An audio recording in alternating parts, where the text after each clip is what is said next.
How's it going, Tottenham Forest TV? My name is Jack, and welcome to my preview for Nottingham Forest versus Tottenham Hotspur, taking place today at the Tottenham Hotspur Stadium. So yeah, it is the Monday night fixture, Easter Monday, and a chance for us to go back to third in the division. Currently sat in sixth after results didn't really go in our favour over the weekend. Fulham were a goal up and were looking like they were going to beat Chelsea, but unfortunately for us, Chelsea came back and won 2-1. Villa beat Newcastle, which I guess that kind of goes in our favour a little bit because it means a win will take us up to third.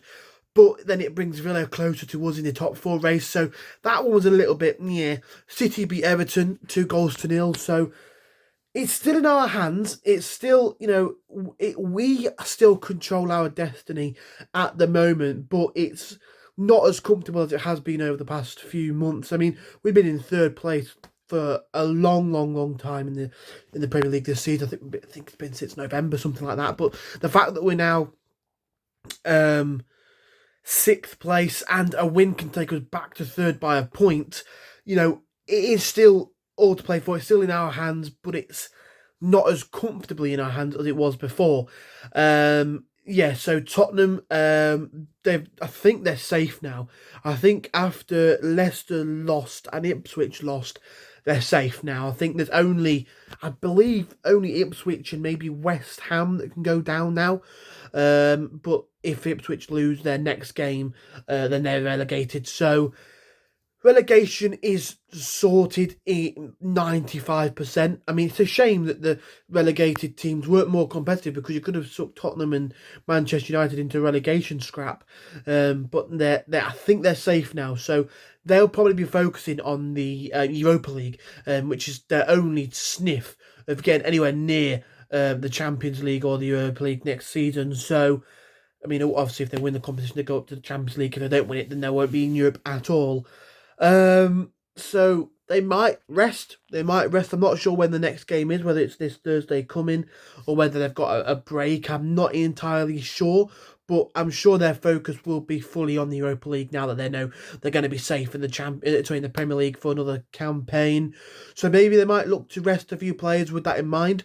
I saw a tweet from Sky Sports. It was to do with Postecoglou's press conference, and he said that Son will be out, I believe, and Madison's a doubt. So that is two of their best players unavailable. Son, arguably their best player, who won't be available for this one. So that's going to be helpful for us.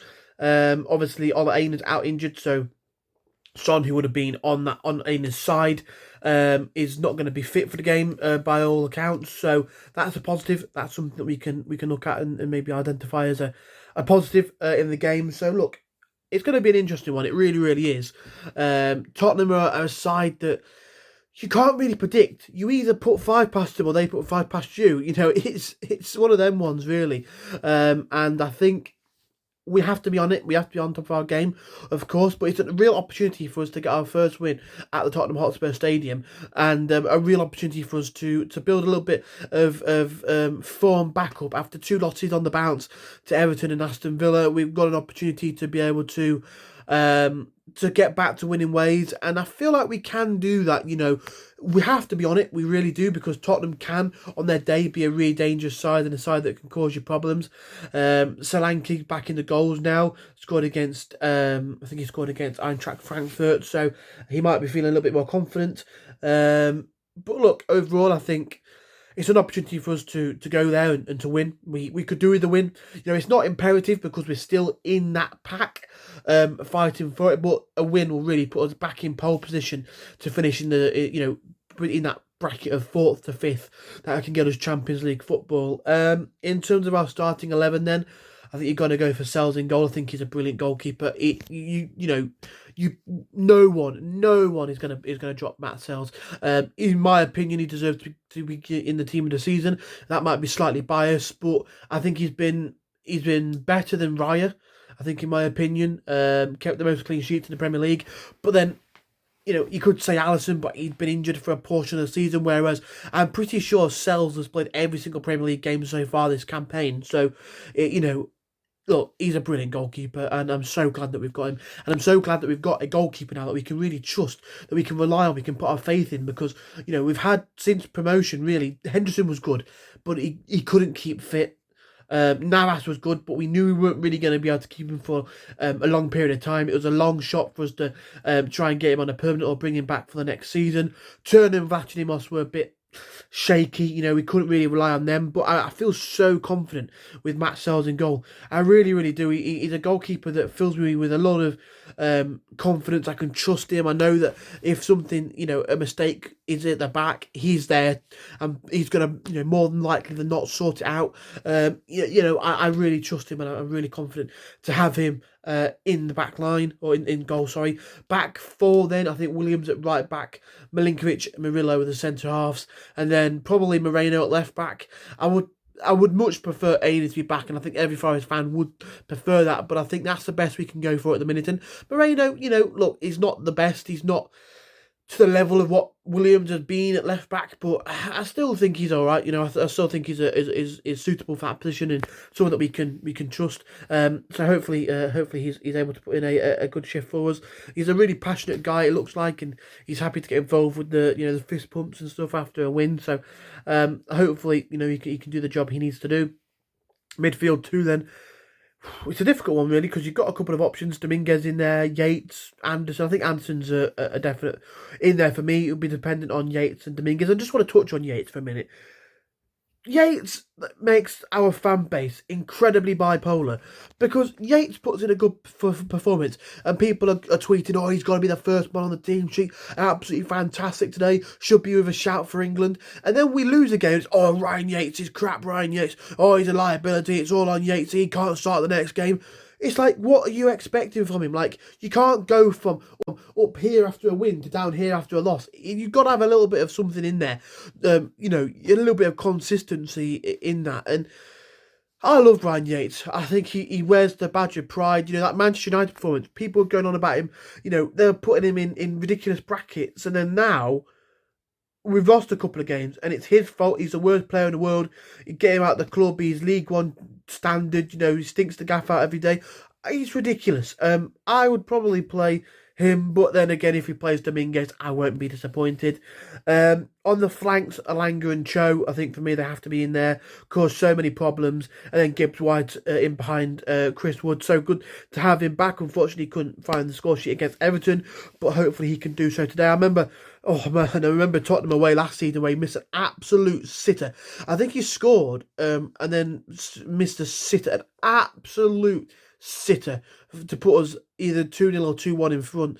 I couldn't believe it. And then from then on, he had a little bit of a shaky spell, and managed to sort of turn it around to help us stay in the division. But look, I think it's a big game for the football club. Chance was to get back to third place. People are saying it's must win, and I think it probably is. If we really want to try and cement our place in the top four, we've got to really win this game. The teams around us picking up points, Newcastle didn't, so that's an opportunity for us to try and get back to where we want to be, where we have been for so long in this campaign. But look, there's still games to go. We're not that far away. We're 3 points away from being third. 2 points off Newcastle. We're in 6th place. It could be worse. It could be a whole lot worse. And look, if we get Europa League football, which I'll be slightly disappointed given how we've been in the top four for so long, but it's still an incredible achievement. You said to me at the start of the season, where would you like Forest to finish? Realistically, I would have said 14th, 15th, 13th, in that bracket where we might have been a bit of a scrap, but we pull away with a number of games to go and we're safe. Not the fact we'd be in the top 5, top 10 or anything. It's ridiculous.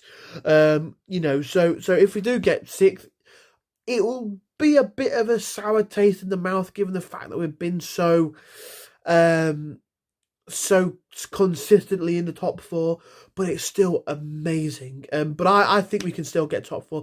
I think it's still in our hands. I was a bit nervous after the Everton loss and after results have gone in against us in most cases this weekend. But then looking at the league table, we can go back to 3rd with a win today. So it's a real opportunity. I think that gives the players the motivation and the real drive to go out there and do it. We've not beaten Tottenham at the White Hart Lane or the new Tottenham Hotspur Stadium since promotion. Obviously, we didn't play at the old White Hart Lane in the league for a long time. But we did, since promotion, we haven't beaten them at their gaff. We beat them at ours this season. So hopefully we can make it 2 wins out of 2 against Tottenham. They're not enjoying the greatest season. They've had a lot of injuries. Ange's under pressure, so it'll be interesting to see what happens there. I think they're going to put all their eggs into that basket of winning the Europa League. I believe they've got Bodo Glimt in the semi-final, so a real opportunity for them to try and make it to the final. And look, I think, we've got a really good opportunity today. Scoreline, I could see it being 1-0 Forest. Hit them on the counter attack. I can see that happening, and then be able to sit in and win the game with a well-drilled defensive performance, a bit like Man United maybe. But look, I'd take anything, any win for this game, however it comes, would be absolutely amazing. But yeah, if you did enjoy this video, smash the like button, subscribe if you haven't already. Let us know in the comment section down below your prediction on the game, your lineup, and all that good stuff. Thank you for watching, and come on, you Reds.